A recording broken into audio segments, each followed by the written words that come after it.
начале XIX века территория дворца Карасан принадлежала семье Бороздиных. Однако в 1839 году владельцем становится Николай Николаевич Раевский после женитьбы на Анне Михайловне Бороздиной. Истории жизни Николая Николаевича Раевского легли в основу произведений Пушкина, Жуковского и других его современников. Часто говорят, что здесь любил бывать Пушкин, так как его связывали дружеские отношения с Раевским. Однако, если мы с вами посмотрим на хронологию событий, то мы увидим, что дворец перешел во владение Раевского уже после смерти Пушкина. Пушкин – наше все, и поэтому мы все с вами прекрасно знаем, что Пушкин был убит 10 февраля 1837 года. Это, конечно, уже никак не связано с дворцом, но мне хотелось бы вам рассказать о сестре Раевского, Марии Николаевне. Когда возлюбленной Пушкина исполнилось 18 лет, родители выдали ее замуж против воли за человека, который был гораздо старше нее, за генерала Сергея Волконского. Вскоре после тяжелых родов она оставляет ребенка сестре мужа и следует в Сибирь за своим супругом, которого осудили за участие в восстании декабристов. Тяжелая судьба была у Марии. Ей пришлось пережить смерть сына, которого она оставила у сестры мужа, разрыв с братьями и со своей матерью, смерть отца и смерть ее ребенка, которого она родила уже в Сибири. А сейчас я вам покажу дворец чайного короля Александра Григорьевича Кузнецова, который продолжил дело своего деда Алексея Семеновича Губкина.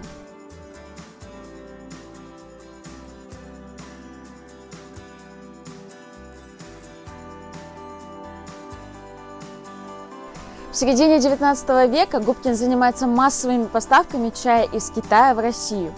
Ранее этот напиток не был так популярен среди местного населения, так как был слишком дорогим. Сам Кузнецов был серьезно болен, и ему был крайне необходим целебный климат Крымского полуострова. Немедля он строит здесь усадьбу с великолепным парком.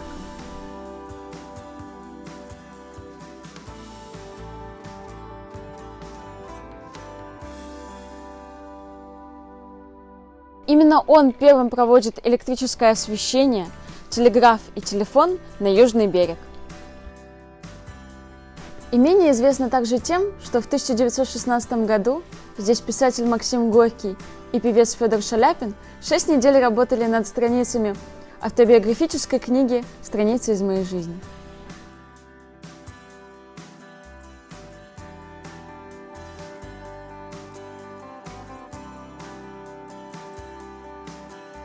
Жил-был в XIX веке мужчина преклонных лет.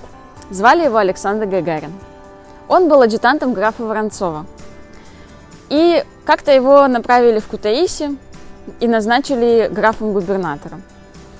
Там, в Грузии, он встречает девушку невероятной красоты, Тассо Арбеляне, из древнего грузинского рода.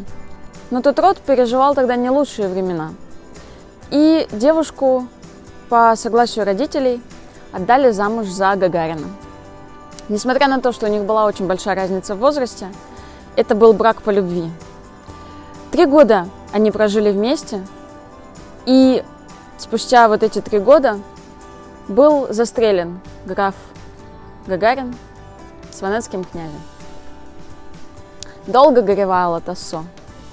Год не выходила вообще из своих покоев. И затем близкие ей люди отправили ее в Крым, в усадьбу, которая принадлежала графу Гагарину.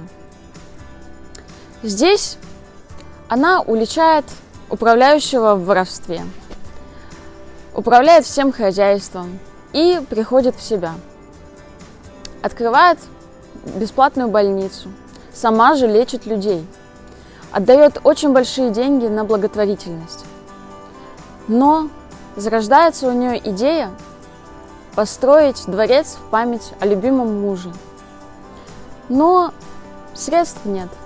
Все деньги, которые она выручала от усадьбы, она отдавала на благотворительность. И только к ее 70-летию дарит ей ее племянник деньги на то, чтобы она построила дворец, исполнила свою мечту. Построила она дворец, сбылась ее мечта на 75-м году жизни. И спустя полгода она умирает, оставив после себя великолепный памятник любви и памяти.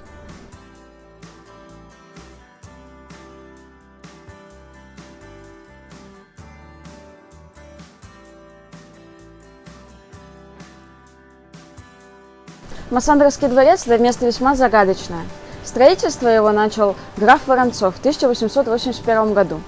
Однако вскоре, не достроив еще дворец, умирает архитектор.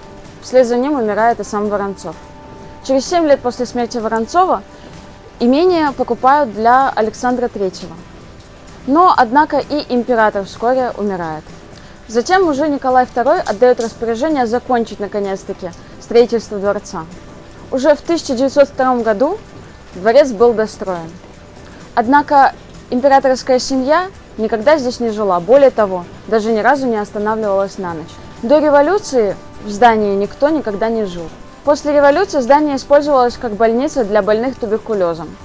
В разное время здесь останавливаются Сталин, Брежнев, Хрущев, Хошимин и многие другие. И лишь через 90 лет, в 1992 году, здание становится музеем. Если это видео было полезным для вас, то подписывайтесь на мой канал. Буду очень рада.